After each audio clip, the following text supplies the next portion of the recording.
A paz do Senhor Jesus. Vamos continuar a nossa leitura bíblica no Evangelho de Lucas, capítulo 1. Nós deixamos no último devocional, no versículo 38, portanto, vamos começar a partir do versículo 39. Portanto, capítulo 1 de Lucas, versículo 39, em diante, sigamos a palavra de Deus. E naqueles dias, levantando-se Maria, foi apressada às montanhas, a uma cidade de Judá, e entrou em casa de Zacarias e saudou a Isabel. E aconteceu que, ao ouvir Isabel a saudação de Maria, a criancinha saltou no seu ventre, e Isabel foi cheia do Espírito Santo. E exclamou com grande voz e disse: Bendita és tu entre as mulheres, e bendito o fruto do teu ventre. E de onde me provém isso a mim, que venha visitar-me a mãe do meu Senhor? Pois eis que ao chegar aos meus ouvidos a voz da tua saudação, a criancinha saltou de alegria no meu ventre. Bem-aventurada a que creu, pois hão de cumprir-se as coisas que da parte do Senhor lhe foram ditas. Que beleza este texto. Eu acho que ainda vai dar tempo de seguir um pouco mais este capítulo, mas neste texto nós vamos fazer a ligação com o que nós estudamos, lemos, não é? No devocional passado, de que Maria aceitou o desafio de Deus proposto para ela, de, como disse o anjo na sua visita, de que ela teria esta criança no seu ventre e este seria o Filho de Deus. E agora, o próprio anjo, você se lembra comigo que o anjo anunciou de que Isabel, a sua prima, estava já no 6º mês de gravidez, aquela que era estéril, conhecida como estéril, estava grávida. Então você veja que o texto das Escrituras deste médico, pesquisador, por que não dizer o livro de Lucas, né, que ele foi atrás dos detalhes, então ele colocou esta realidade de que Maria sai então da sua casa e vai visitar a sua prima, Isabel. E nós acabamos de ler aqui que quando Maria chega, a primeira coisa que me chamou a atenção deste capítulo, deste texto, é que Isabel, quando ouviu a saudação de Maria, aconteceu um evento, uma realidade espiritual marcante. Amém. Este texto vale nos lembrar que é um texto antes da descida do Espírito Santo, portanto, estes sentimentos espirituais, eles eram muito mais escassos, não eram comuns, e se você lembra-se da história, no sentido histórico do povo de Israel, antes do aparecimento de João Batista, que nesse caso aqui ainda está por nascer, houveram 400 anos de silêncio da parte de Deus, historicamente, desde a última palavra de Deus pelos profetas até o aparecimento de João Batista. Não houve palavra profética, não se tem registro de curas e manifestações divinas. Portanto, o povo de Israel, que é para quem esta realidade se está apresentando, não é isso? Nós lemos historicamente a história de Jesus, mas esta história, no momento que estão vivendo, não só está ali no país, né, na região de Israel, mas para aquele povo. Portanto, Maria, então, vai visitar a Isabel, e quando ela saúda a Isabel tem uma experiência espiritual extraordinária, que a Bíblia chama este nome, foi cheia do Espírito Santo. E aí, o que você vai ver nos próximos versículos que eu vejo aí? Ela começou a profetizar. E essa beleza da profecia, primeiro que eu gosto muito de separar dentre todas as profecias, a profecia messiânica. Porque, afinal de contas, aquilo que é relacionado ao Messias foi único, né? O trabalho do Messias, a revelação do Messias, de Jesus, enfim, em toda a história bíblica, é único o seu caso. Portanto, ela deve ser separada. E você veja, então, que Isabel falou de mistérios, de coisas que ninguém conhecia. Esta é uma beleza que eu quero aprender e eu quero lembrar a você da realidade das profecias. As profecias divinas, né?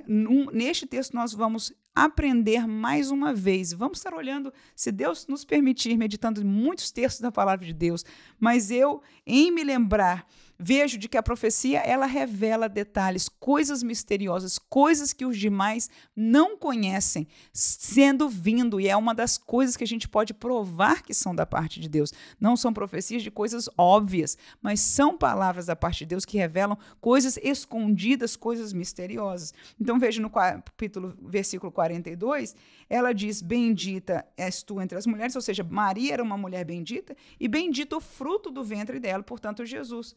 Agora, o 43 é que mais mostra o esclarecimento, ou seja, a inspiração divina daquela profecia. Mais ainda, porque ele diz, de onde me provém isto que me venha visitar a mãe do meu Senhor? Portanto, Isabel estava profetizando que no ventre de Maria, mesmo sem elas terem se conversado, naquele tempo não tinha telefone, naquele tempo não tinha internet, nenhuma sabia da outra, Maria só sabia de Isabel por causa do anjo, mas o contrário não era uma realidade. A Bíblia diz claramente, quando Maria chegou e saudou, houve então esta entrada, essa participação do Espírito Santo, e esta é a beleza das Sagradas Escrituras, aleluia, da palavra de Deus, porque Deus conhece todas as coisas e pode todas as coisas. E aqui está esta mulher simples profetizando de que não só Maria era bendita, por quê? Porque era mãe do Senhor dela. Que Senhor com S maiúsculo é esse? É Jesus, é o Messias, é o Salvador. Aí ela explica, porque chegou a saudação e a criancinha saltou de alegria. Tudo isso ainda num contexto, escute, por favor, profético, porque ela termina no que nós lemos aqui agora por versículos, 45, que diz, bem-aventurada a que creu, pois hão de cumprir-se as coisas que da parte do Senhor lhe foram ditas. Ora, ela não sabe o que mais lhe foi dito a Maria. No entanto, está aqui uma verdadeira profecia da parte de Deus por boca de Isabel a Maria. E o bonito agora é que, depois que Isabel termina esta palavra profética de sua boca, estando cheia do Espírito Santo, volta a lembrar desta delicadeza de detalhe que foi numa dispensação, num tempo que não havia ainda o derramamento do Espírito Santo como nós conhecemos bem hoje, mas aí Maria ela é tomada em profecia também. Vamos ler? A partir do versículo 46, disse então Maria, a minha alma engrandece ao Senhor, e o meu espírito se alegra em Deus, meu Salvador, porque atentou na baixeza de sua serva, pois eis que desde agora todas as gerações me chamarão bem-aventurada. E por que eu digo que é profecia? Porque quando começou aqui, que ela está engrandecendo ao Senhor, me pareceu realmente uma oração de agradecimento de Maria a Deus.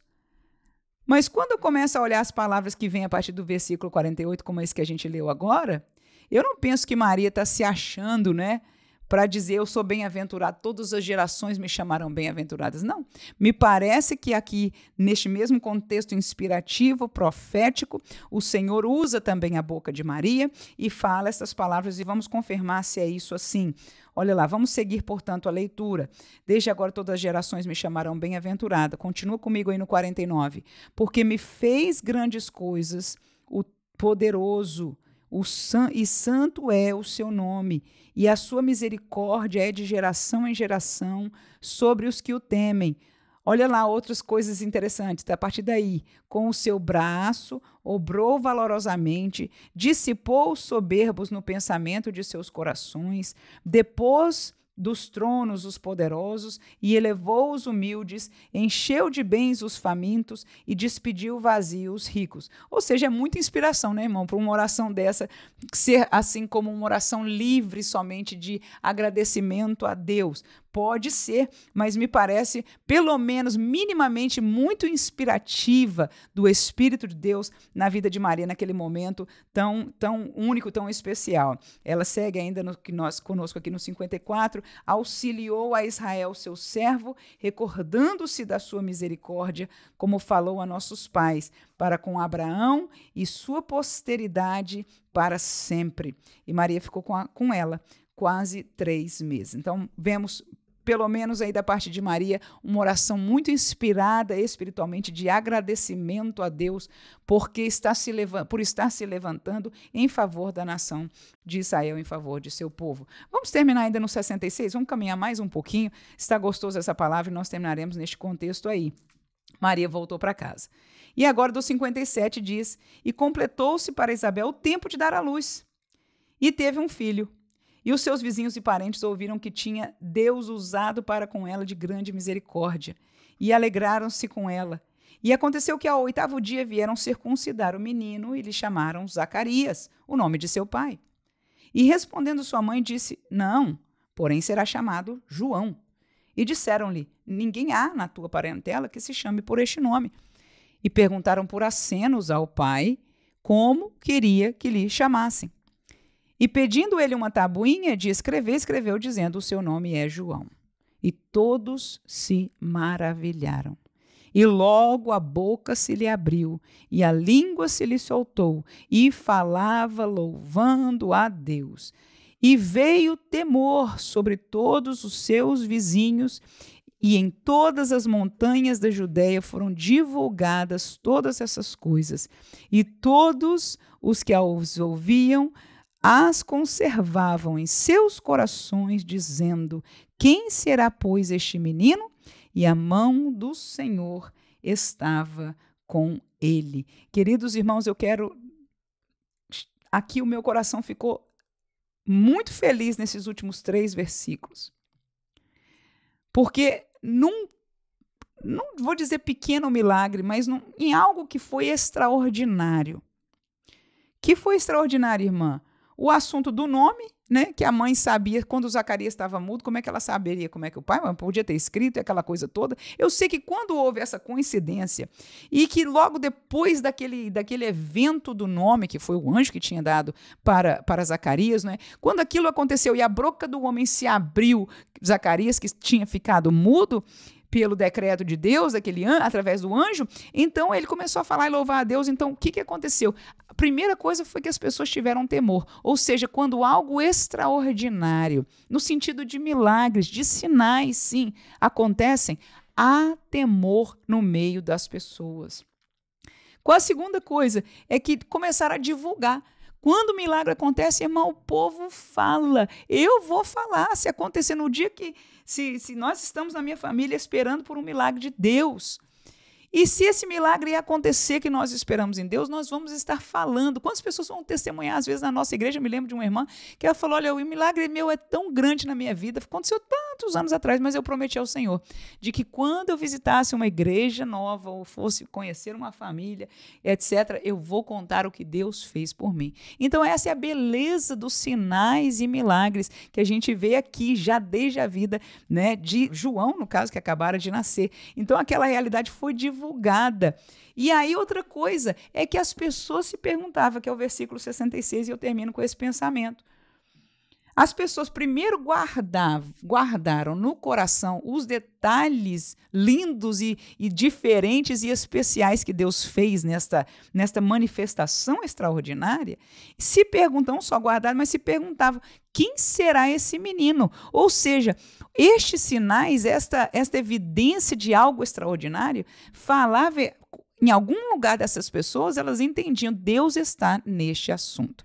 Queridos, terminamos este devocional, pelo menos a parte das Escrituras, nos lembrando de que mais para frente a gente vai ver que estes sinais seguirão os que crerem. Mas desde este tempo aqui nós vamos ver nos primórdios, antes do aparecimento de Jesus, aqui no aparecimento de João Batista, já começou esses eventos extraordinários. O nosso Deus é um Deus de coisas extraordinárias. E uma das razões por que ele faz coisas extraordinárias, fora do normal, é para isso mesmo, para que nós entendamos que Deus está no assunto. O ordinário é para nós, o extraordinário somente Deus pode fazer. E quando ele faz, nós entendemos e podemos nos questionar: Senhor, por que fizeste isso? Vamos nos lembrar neste dia. Algo que Deus tem movido na nossa vida. Algo que Deus tem falado ao nosso coração. Algo que Deus tem permitido, talvez uma lembrança do passado, quando Deus falou ou permitiu ou fez ou mudou a nossa vida diferentemente. Eu estou fazendo uma aplicação, claro. Este texto aqui é singular para a pessoa de João Batista, mas que nós nos lembremos quando vemos o extraordinário de Deus, para como essas pessoas perguntarem, em vez de a gente ficar tão enfocado nas coisas do mundo, é dizer: Senhor, que plano tens? O que é que tu estás querendo mostrar para isso, para a glória de Jesus? E também sermos aqueles que levam o extraordinário. Vamos orar pedindo sinais que seguem aqueles que creem, para que outros possam crer, ver na verdade de Jesus Cristo e deste evangelho que seguimos. Vamos tomar 1 minuto, 2 minutos, alguns minutos agradecendo ao Senhor por esta palavra em nosso coração. De já estou muito alegre que você esteve aqui comigo nesta manhã. Que Deus possa abençoar a você, a sua vida, a sua família este dia, em nome de Jesus. Amém.